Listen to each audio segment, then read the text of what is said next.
বিজেপির সরকার গঠন হবে, সেই জন্য তিনি এজেন্সির কথা বলছেন, ভোটার লিস্টে কারচুপির কথা বলছেন। এতদিন গোটা ভারতবর্ষ জানে যে ভোটার লিস্টে মুসলিমদের নাম ঢোকানো, বাংলাদেশি মুসলিমদের নাম ঢোকানোর কাজ করতে হচ্ছে তৃণমূল কংগ্রেস, ভোটার লিস্টে কারচুপি করতে হচ্ছে তৃণমূল কংগ্রেস, ছাপ্পা ভোট মারে তৃণমূল কংগ্রেস। এখন সেই তৃণমূল কংগ্রেস অন্যের উপর দোষ দিচ্ছে যে বিজেপি নাকি ইয়ে করে, অর্থাৎ ফেক ভোটিং করায়। কেউ বিশ্বাস করবে এটা? কেউ বিশ্বাস করবে না।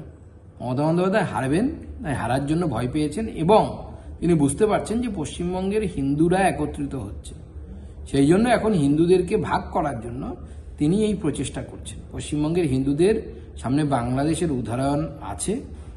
যদি পশ্চিমবঙ্গের হিন্দুরা তৃণমূল কংগ্রেসকে আগামী দিনে সরাতে না পারে, আগামী ভোটে সরাতে না পারে, তাহলে আমি ভবিষ্যৎবাণী করে দিচ্ছি যে পশ্চিমবঙ্গের হিন্দুদের সাথেও সেই একই ঘটনা ঘটবে যে ঘটনা এই মুহূর্তে বাংলাদেশি হিন্দুদের সাথে ঘটছে।